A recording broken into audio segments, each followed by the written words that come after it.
don't forget any of that. Yes, that's good.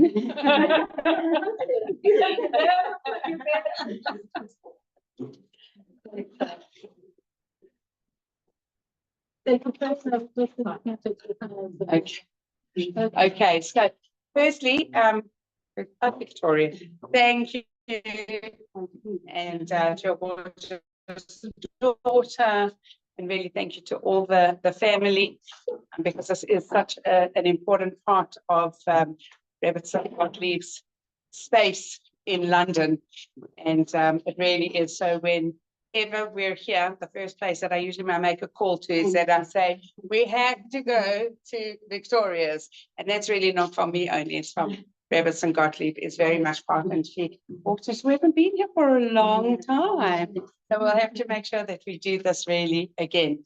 So, the Rebbetzin, do you want to sit down? No, we've just had a busy morning already. Going.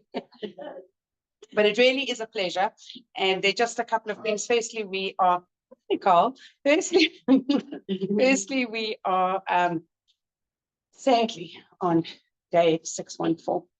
So we want to make sure that we remember all of Klal Yisrael, and that we do all of our learning in the zechus of the safety, and also of the safety of all the Jews in Chutz La'aretz, and certainly of our chayalim and our hostages, and every single person should merit to come back very soon.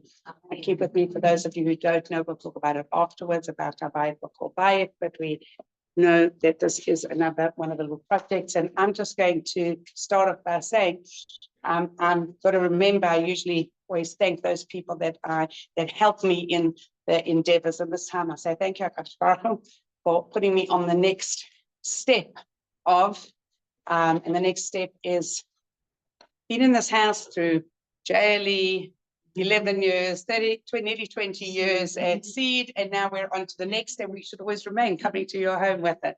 So a soft little launch of just saying that I think, well, maybe it will be that the new organization is actually going to, please God, be called Yona, maybe just because it's my name in Hebrew, or how we couldn't find anything else, so it doesn't really matter.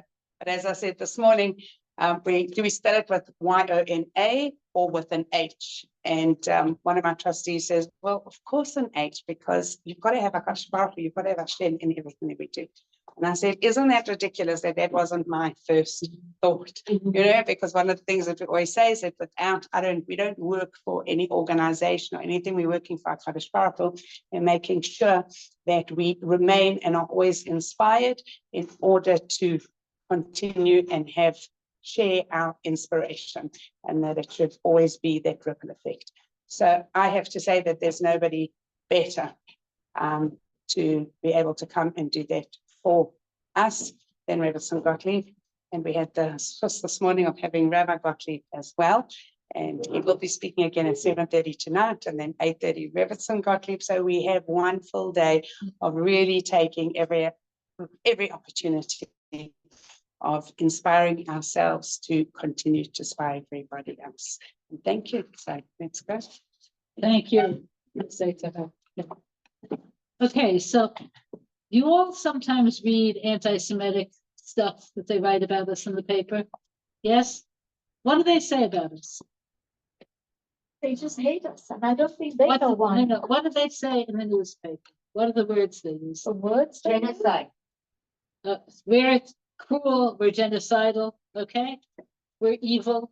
Let's put this over here, okay? And we'll put it under a heading, and the name of that heading is Yishmael. That's not the end of it. Okay, go back before the war in Gaza, before October 7th. Did they love us then? No. No. Why do they write in the newspapers about us then? They couldn't say genocidal then because it didn't like work. What? Apartheid state. Apartheid state? And oppression. Okay. Leave off Israel. Okay, so Israel is genocidal, oppressive, apartheid. But let's talk about, let's say, before the state of Israel, We control the world. we control the world. Well, we own the media, and we own the banks, and we control the economy, and anything else? The weather. Everything but the, oh, they So we actually do control say the weather. weather, yeah. Okay, what were the Nazis saying in the 30s? We were ruined rats, Germany's but- economy. We ruined the economy, and the way we are keeps other people from being who they are. And that's the one that it all will come down to. We can't be us because you're you. Okay, this is what it'll come down to. So I want to trace some of it. Where did it come from? We're going to look at Ishmael. We're going to look at Esau. We're going to look at what the Torah says about anti-Semitism. And then we're going to look at our current reality. Okay. So Ishmael, of all of the different forms of Jew hatred, that's the least severe and most redeemable. Imagine what the most severe and the least redeemable would be. How so? So in the story of Ishmael, let's look at what happened. Avram had no children. Sarah, of her own free will, suggested that Avram bring Hagar into the household as a second wife, so she has a child. Okay, the child fell under the mother's influence, which was the influence of the culture from which she came. And Hagar, who was a noble person who had left everything behind her to marry Abraham, something twisted on the inside. What twisted? When she was pregnant with Ishmael, she said to Sarah, I'm the true mother of this future nation. The proof being, you're married to Abraham so many years, no child. I'm pregnant. Therefore, I am the mother of the emergent nations. What emergent nation? The nation that will bring a sense of God's unity into the world. I am the one who'll do this. Okay, however, there was a failure at the beginning, which is the cause of Ishmael's expulsion. What was the failure? It sounds good so far. Yes, there's rivalry, but the rivalry is about wanting something more and better and higher. Okay, so it says Sarah saw, after Yitzchak was born already, the Israel was mitzachek. Those are the words in the text. Laughing. What's wrong with laughter? Nothing. Children laugh. There were three things he found humorous. And they were all about one specific incident, but Sarah saw where this would go in the future. Ishmael, who was older than Yitzchak, was shooting arrows at him, purposely missing, but he was laughing as Yitzchak was crying. So he said, this laughter, when you laugh because somebody else is crying, that laughter can't coexist with what we want to bring into the world. So where's the flaw? And this is the flaw that you still see in Ishmael's descendants and their culture. How many of you have read through the Quran? Anyone? So you read through the Quran, so you'll understand what I'm saying. In Jewish literature, the best thing that can happen to you will be, and you'll be close to Hashem, okay, and you'll prosper. The worst thing is you'll lose the land, okay, that's promised again and again, and you'll be destroyed and scattered amongst the nations. In the Quran, the best thing is you'll go to heaven, which they conceive of as being a physical thing. And the worst thing is you'll be a loser. It's again and again and again, and you'll lose, and you'll lose, and you'll lose. So being a loser is the worst thing. That means being a winner is the most important thing. In all religions, people will make proofs of the truth of their tradition. One of the primary truths that the Muslims will make is we were winners. Look what a short time it took for Muhammad's followers to conquer the whole area. Look how successful we are. So we have two opposing values and a value that's not opposing. This is very tricky. The value that's not oppositional is belief in one God. There's strong belief in one God.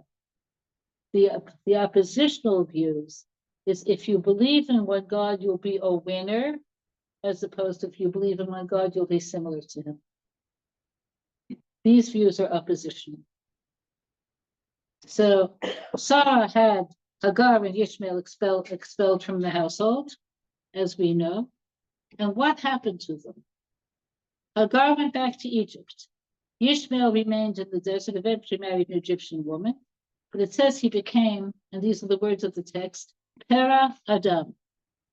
Okay, so in Hebrew, how do you say red watermelon? Watermelon is avatiach. How do you say red watermelon? Avatiach, Adam. First avatiach, and then Adam. So if you would want to say a wild person, you should say Adam Pera. But that's not what it says. It says Pera Adam.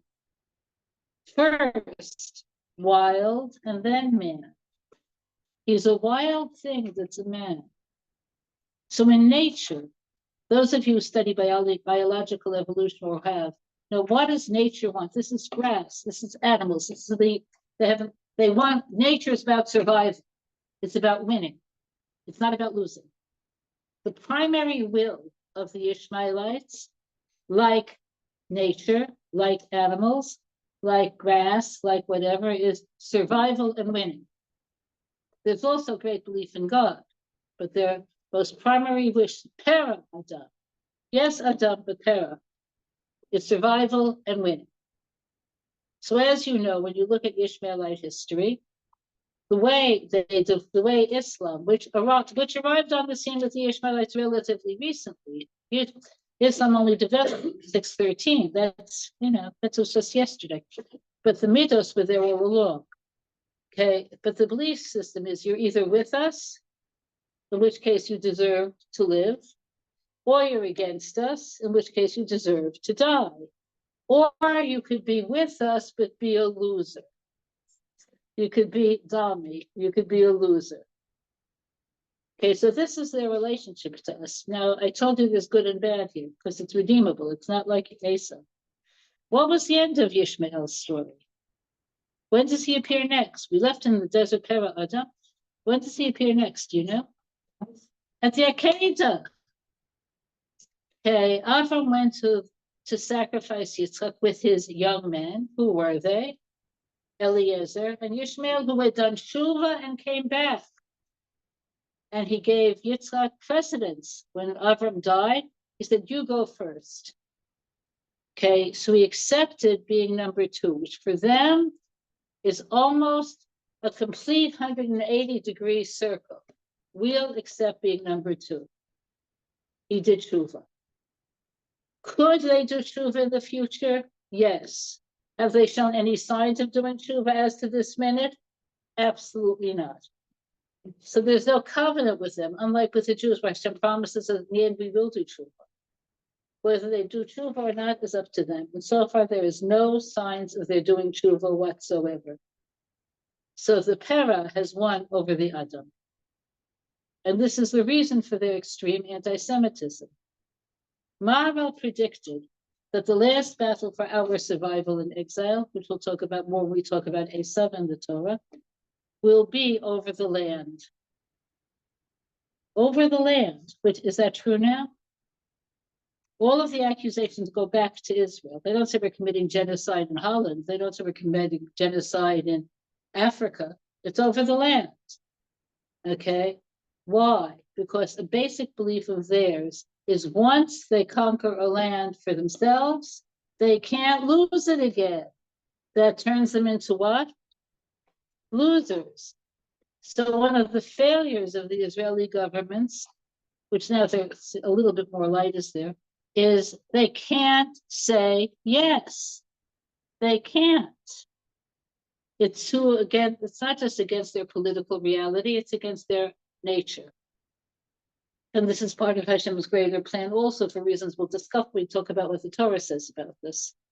So one of the more strange things about the war that we're in now is how ridiculous it is that they haven't given in. What do the Israelis want of them, the Israeli government? The return of the hostages. I don't know how many of their people were killed. They claim how many? What's their claim? What do they say? The Jews are genocidal. They have already killed how many? 50,000. They'll say 50,000. Let's say we'll use our estimates. What are our estimates? More than 10,000 for sure. Possibly as many as 20,000. How many prisoners are being held? our prisoners. How many do they have of our hostages? 59. Maybe they have 20 hostages. They're willing to let 1,000 of their people die per hostage. They're willing to do this. This is crazy. This is absolutely crazy. But they would rather do that than be losers. What's happening to their country?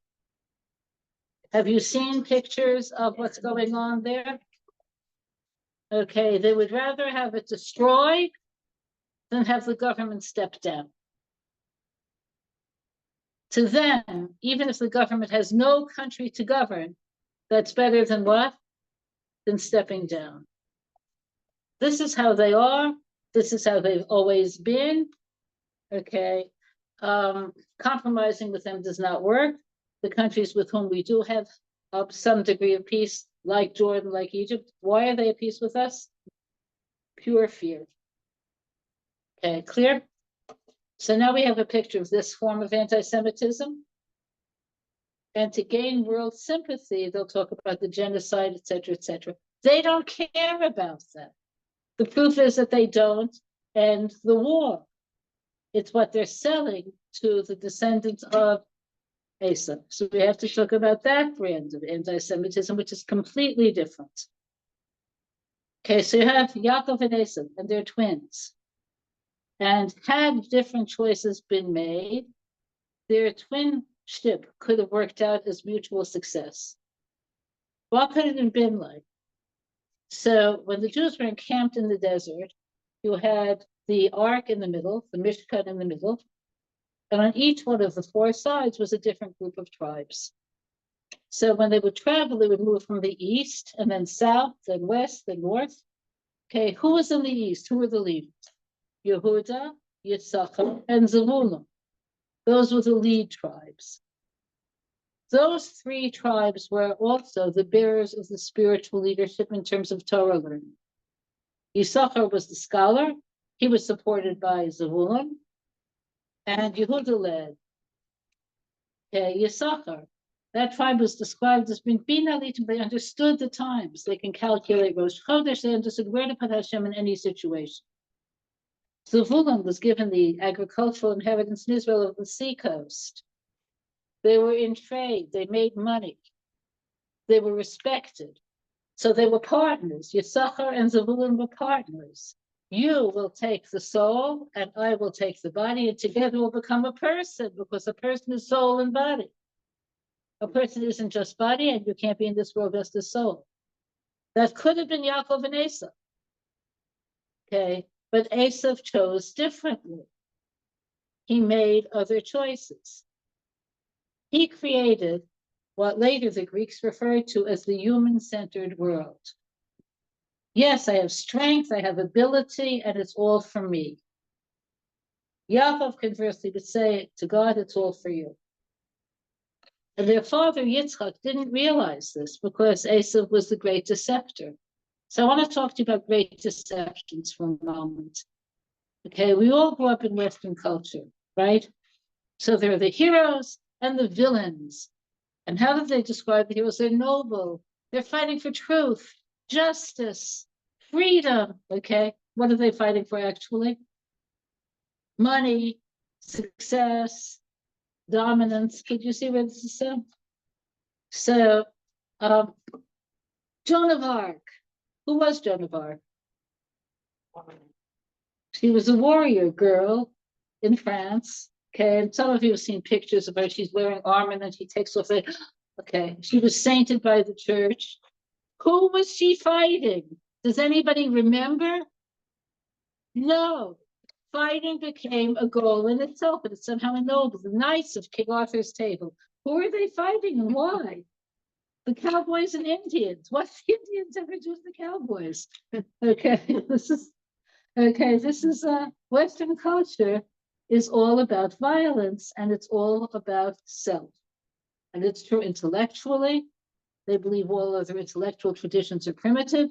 It's true artistically. It's true on every possible level. It's all about dominance. Okay, so their enormous capacity, they have enormous capacity Their capacity was meant to be used together with Yaakov. Yaakov would do the spiritual guidance, and the descendants of Esav, the Western world, would manage the world physically, and it would be a beautiful world. So I want to illustrate to you how that potential would look in modern terms. So trying to remember when this was in, I think it was in the mid-70s. I'm pretty sure it was the mid-70s. A plane was hijacked by the Arabs and taken to the desert. And one of the passengers, it was an Air France plane. One of the passengers was Rav Yitzchak Hutner. Have any of you heard of this? Okay, well, now you have, okay. And they were there in the desert for 2 weeks. And unlike today's government, the government then in Israel, which was under Menachem Begin, would not negotiate. And so after 2 weeks, they released the prisoners for reasons nobody really knows. The pilot of the plane wrote a letter to Rav Hutner. And in the letter, which is still there, we have the copy of the letter, which was reprinted. He wrote, I saw during the 2 weeks that all of them were in the desert. I saw a lot of things. Now, parenthetically, I want to tell you one of the things he saw. They were going to make selections. So at one point, one of the non-Jews on the flight said, we're all Jewish, okay, to avoid selections. And the others all responded, no, we're not. Mhm. Okay, that's what he saw. So I saw you were different than the others. You never lost your sense of self. You were always dignified. You were reading your holy books. You didn't grab. I want to be like this. I admire what you are, but I'm not Jewish. You think I should convert to Judaism? That was his letter. Here's Rav Hutner's answer. He said, God could have made you a Jew or made you a non-Jew. He chose to make you a non-Jew. So, but you could take the consciousness of wanting dignity and goodness and holiness and take it with you as you fly the skies. This is what you're meant to do. You're meant to be a pilot. You're meant to be in the physical world, and he accepted it. That's the kind of partnership that should have happened. So Yitzchak blessed Yaakov with the blessings that he had been planning to give Esav. So when you read the Torah, what are the blessings that Yitzchak gave to Yaakov? And Hashem should give you the most prosperous land, the dew of heaven. It's all material. Then Esav came back and said, did you give me, you didn't leave anything for me? And Yitzchak realized from the way he asked, it's better this way. He said he also blessed him. But the anger and jealousy that Esav feels towards Yaakov, you own the banks and you own the media and you have everything, that's where it comes from. From that moment on, it's irresolvable because they can't go back to having everything, and nothing less than everything will satisfy them. That was the moment of hatred. And that's why Rivka knew Esav was planning to kill Yaakov, and she had him escape. Nothing changed. So now one of the least advantageous shidduchim that were ever made came into being.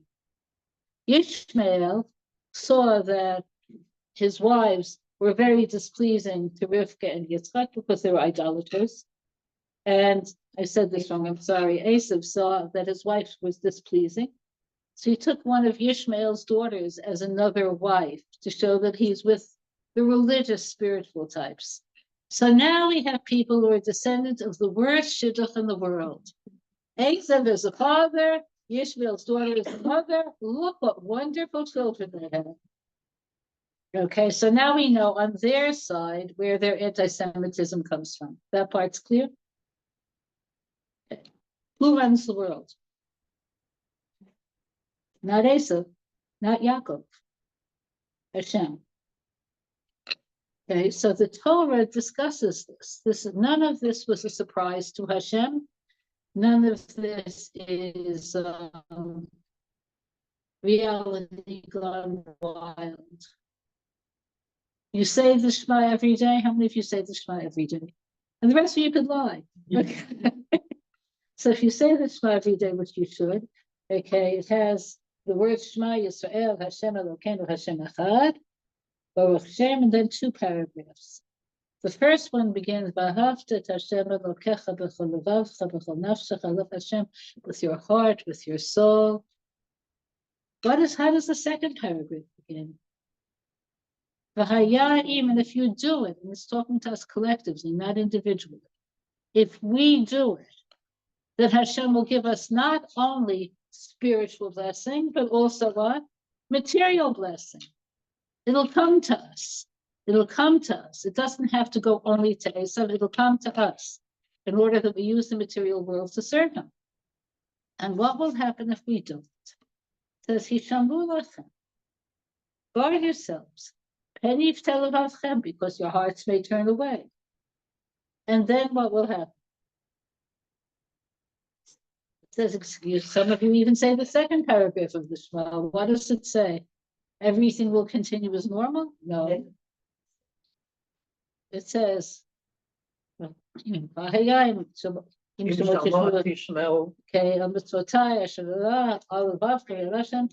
okay, but watch out. Your hearts will turn aside. It doesn't say you'll do Averas. It says your hearts will turn aside.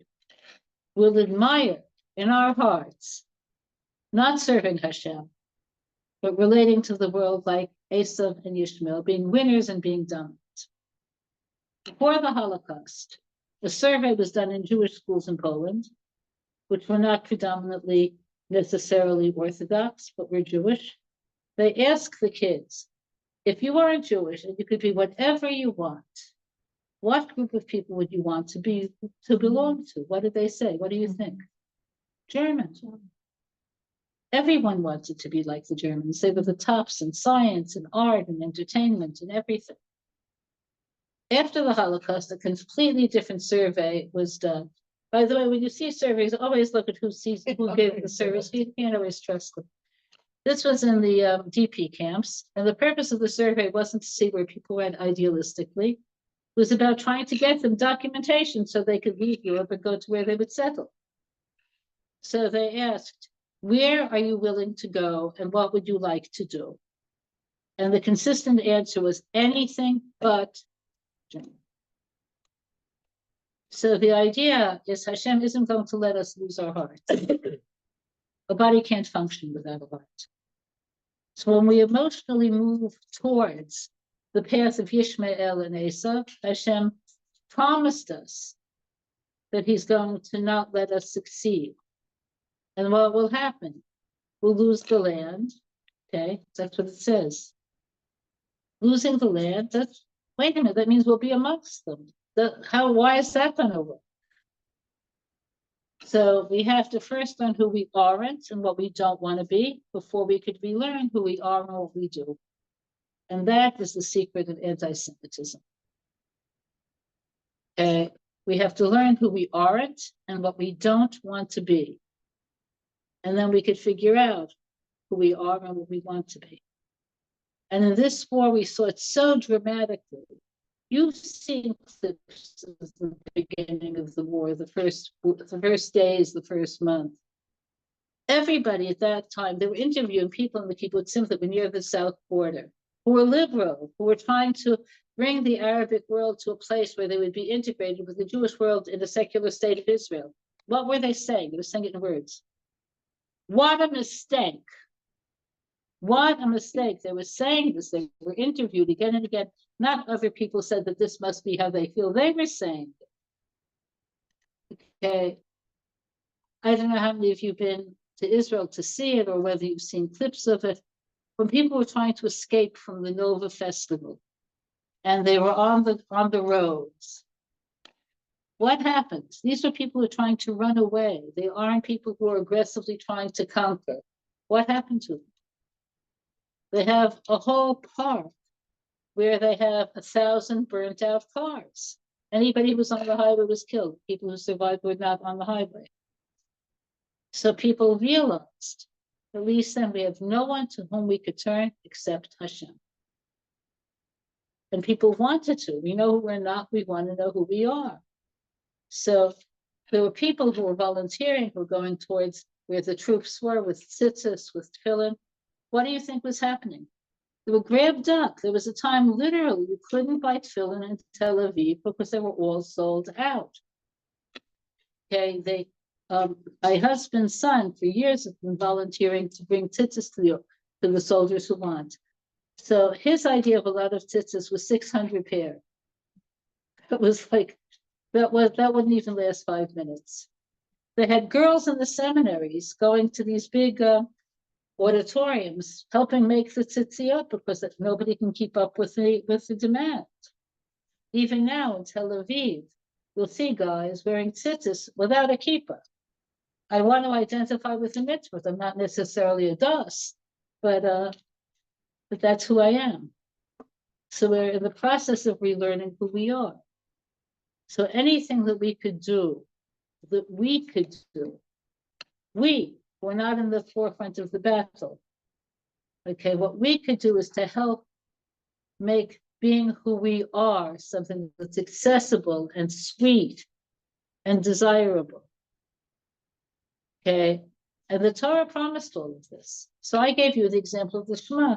Look at the whole end of the Torah, Parshat Yitzavin and Vayelech. It's all mapped out, and the extremity of the suffering is mapped out.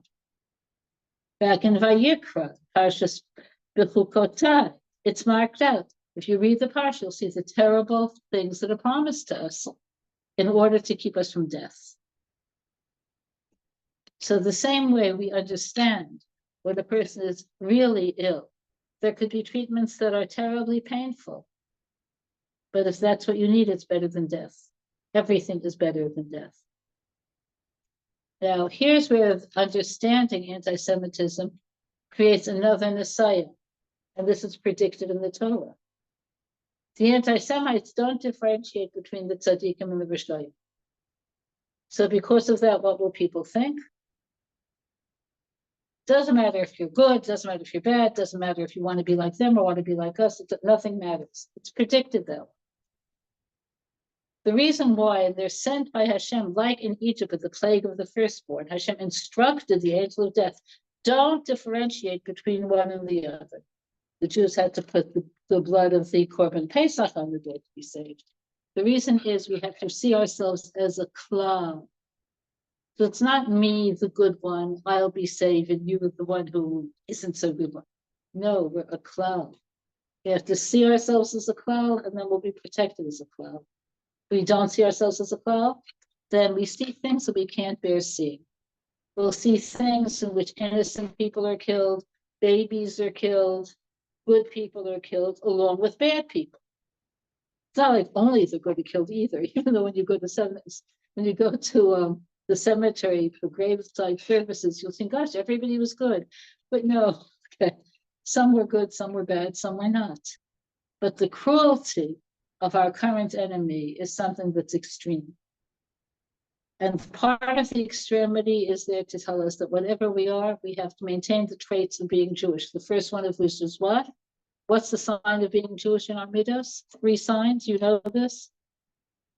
Jews are Rachmanim, Baishanim, and Gomle Chasadim. We have to say, this is who we are. We are people of mercy, we're people of kindness, and we're people with a sense of shame or guilt.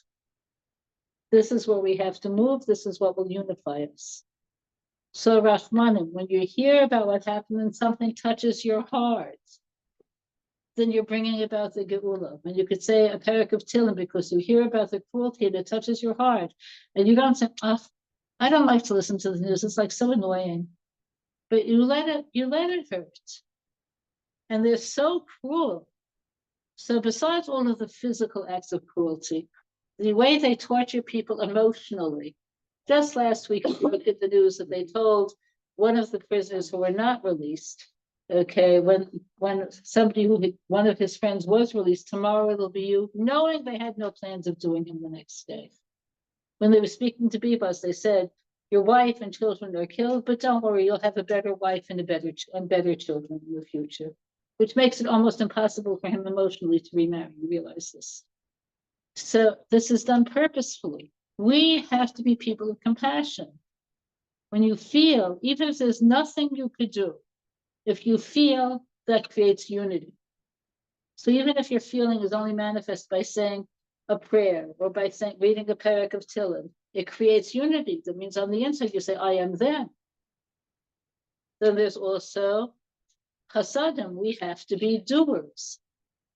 There are always people who need and people who have.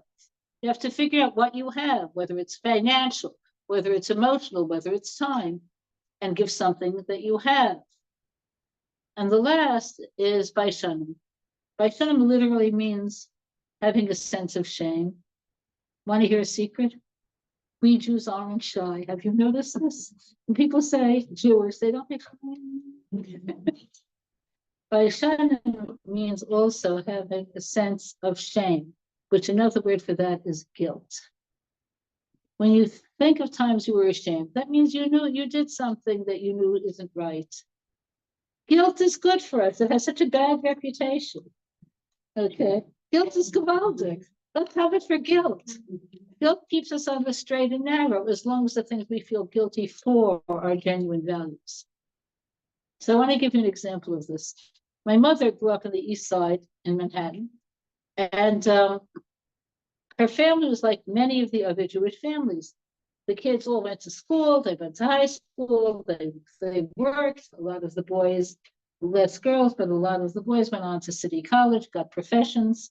But the kids around them, the Italians and the Irish, weren't going in that direction. So I asked my mother once, how come, what did your parents do to keep the kids in school? So he said, oh, it was easy. What do you mean it was easy? Yeah, if one of the boys would have dropped out of school, my father would have killed them. Okay. Guilt is good for you. Okay. This is, we have to have standards for ourselves and for others that make us feel uncomfortable when the lines are crossed. And this is an aside because we live in times in which crossing the lines has become a principle in some quarters. And it's tricky because crossing the line sometimes is confused with chesed and with racham. And it's not chesed and it's not racham. So now, okay. Okay. Okay, it's not. People will say we should allow this, allow that out of tolerance. It's not. It's not chesed, it's not rachamim. It's a lack of shame. And we have to redevelop that within ourselves. Okay, so now we have 3 pictures of anti-Semitism: Ishmaelite, Esavian, and what the Torah says. So now I'll take questions if you have.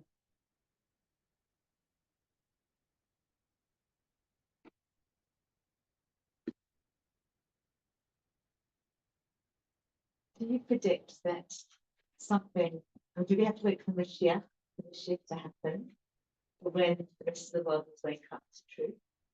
Or do you think something's going to happen that there will be? So, I see white is white, black is black.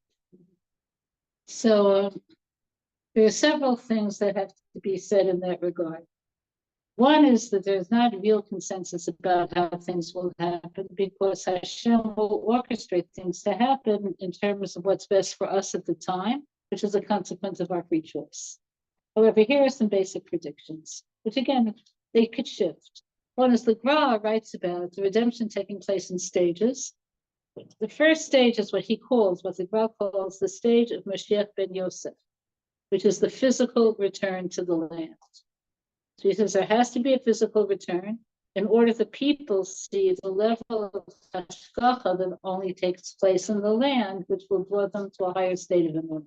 So it seems to me you have to be blind, deaf, and dumb not to see this.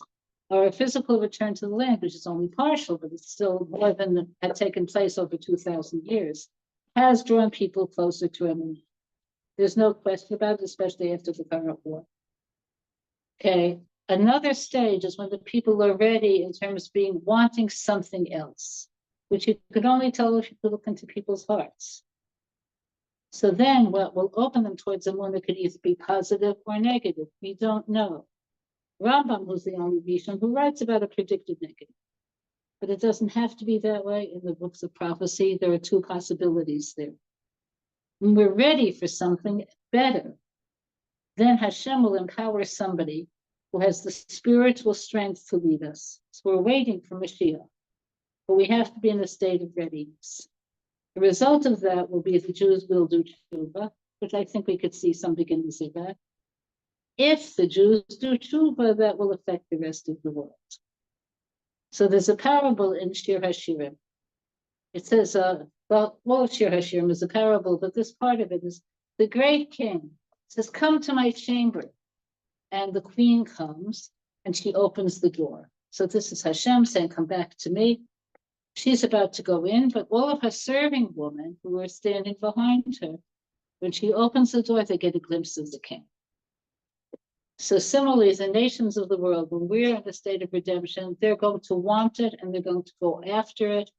And it's predicted that two things will happen. Those who are not willing to go that path will be destroyed. But those who are will serve Hashem with us together, shoulder to shoulder, they in their way and us in our way. And then you have the building of the Beis HaMikdash and the subsequent things that go afterwards.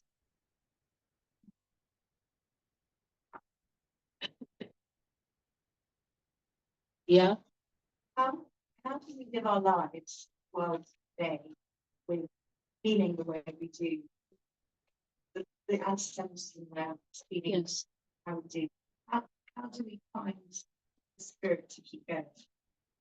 So the only reason this is a question is because we who live in the West, okay, have had 50 years, more than 50 years, 70 years of quiet.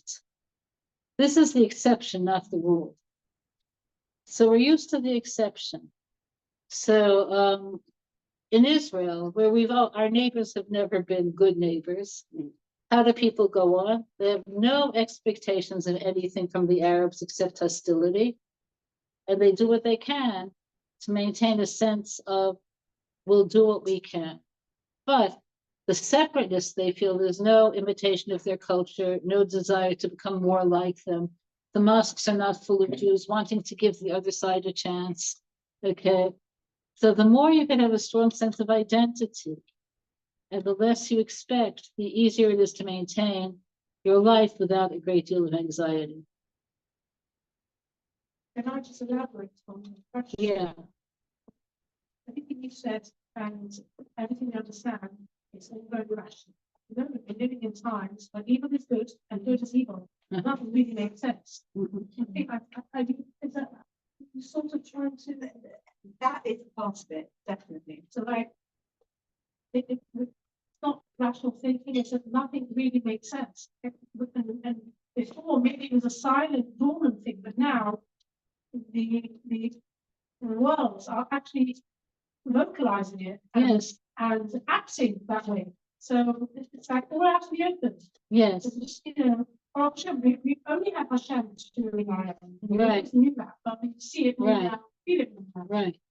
And every day we still have to sort of remember, we still have to make sure we allow children on the streets without overreacting, you know, like trying to find normality is not the normal world. Like the moral, almost like the moral compass of in some nations as well, we did have a bit of a moral compass to sort of navigate. I feel even that's lost, you know what I mean? Yeah, that's probably accurate. So there's Gemara at the end of the Nedarim. It talks about what's it going to be like before Mashiach comes, and there are predictions. Money will lose its value. Has that happened? The governments will be untrustworthy. Has that happened? Yeah. Okay. No. Anybody to put their faith in whatever the government is really lost. The young will no longer respect the old. Has that happened? Okay. What are some other of these local predictions? What? Okay. Yeah. And it says the face of the generation will be like the face of a dog. So Mara asks, why a dog? So it says, how many of you have had dog pets? Any of you? How many Had Pets, dogs dogs. with pets. Who have pet A dogs? dog, a dog. A dog, okay. So those of you who did or know people who do, know that a dog could feel like a family member. They greet you when you come in, and they climb on you, and they seem very affectionate, but they're dogs. And that's why they're used as a symbol of chutzpah. The nations with whom we were looked like our friends and seemed like our friends, but in the end, they're not. And the more people had a strong sense of identity, the less surprised they are by the turn of events. So that is something to acknowledge. The more you know who you are, the less surprised you're going to be that other people are as they are. So you have to make hishtadlus physically. You have to make hishtadlus physically. Just like if a person has symptoms of illness, you have to go to the doctor. If you don't, that shows you don't value your body. So if things are dangerous, you have to do your best to see that you're protected, whatever that means in your society and in your time. But in the end, the conclusion of this Gemara is it's all leading us to one thing, that people will say, Ein lanu al mi lehishaen, ela al avinu shebashamayim. We have nobody upon whom we could rely except our Father in heaven. And you might recall from the hostages, Elisha Rabbi did not come from an observant family. He used those words. He said he came to that conclusion. There's nobody who could save me except Hashem. He decided to keep what he knew. He would make kiddush on water because he knew that's the only place he could go. So this is what we have to, we don't have to be pushed to the wall like he was.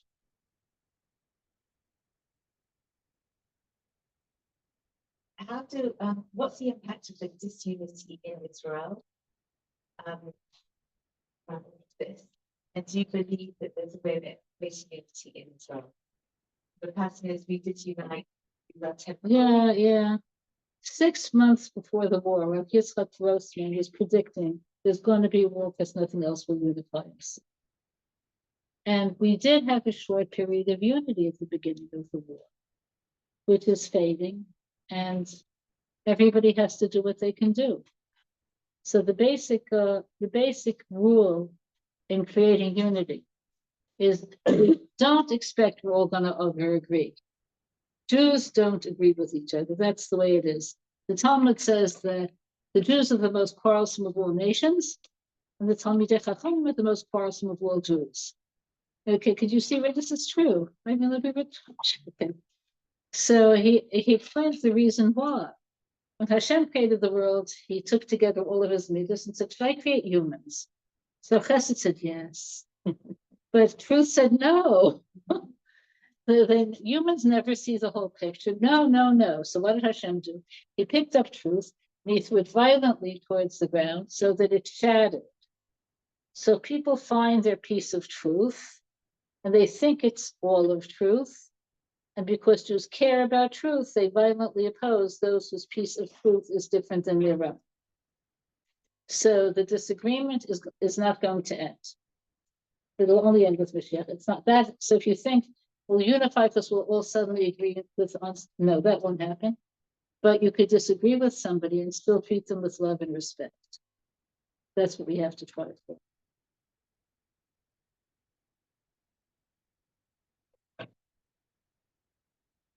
Going once. Okay, it looks like that's it. Okay. So thank you, and thank you. And just a few things. Firstly, Rebbetzin Gottlieb will be at Bridge Lane, Beis HaMidrash tonight at 8:30. But Rabbi Gottlieb will also be at Ner Yisrael at 7:30. So we do have a little bit of what we're going to do with the 10 minutes in beginning and ending, but we might finish and then have questions. And then the other thing is also for anybody, I have a few of Rebbetzin Gottlieb's books here. I'll take them out at the front. I have bought them all out, but there weren't that many to actually buy out right now in England. So if anybody does want, I have at the front. And for anybody who doesn't yet have a Bible called Bayit, and you don't know the story yet, so I'll quickly share it if that's okay. So there was a woman by the name of Bathsheba Sadan at the beginning of the war. She spoke to her son who was in Gaza. In those days, she could still, the early times, there was minutes that they could speak. And she said, what do you want to do when you come home? And his first thing was that he said, we need to have a picture of the Beis HaMikdash in every single Jew's home, because every room where we are has a picture of their mosque, and they are very, very focused. And we have to know that we need to be focused about what we are fighting for.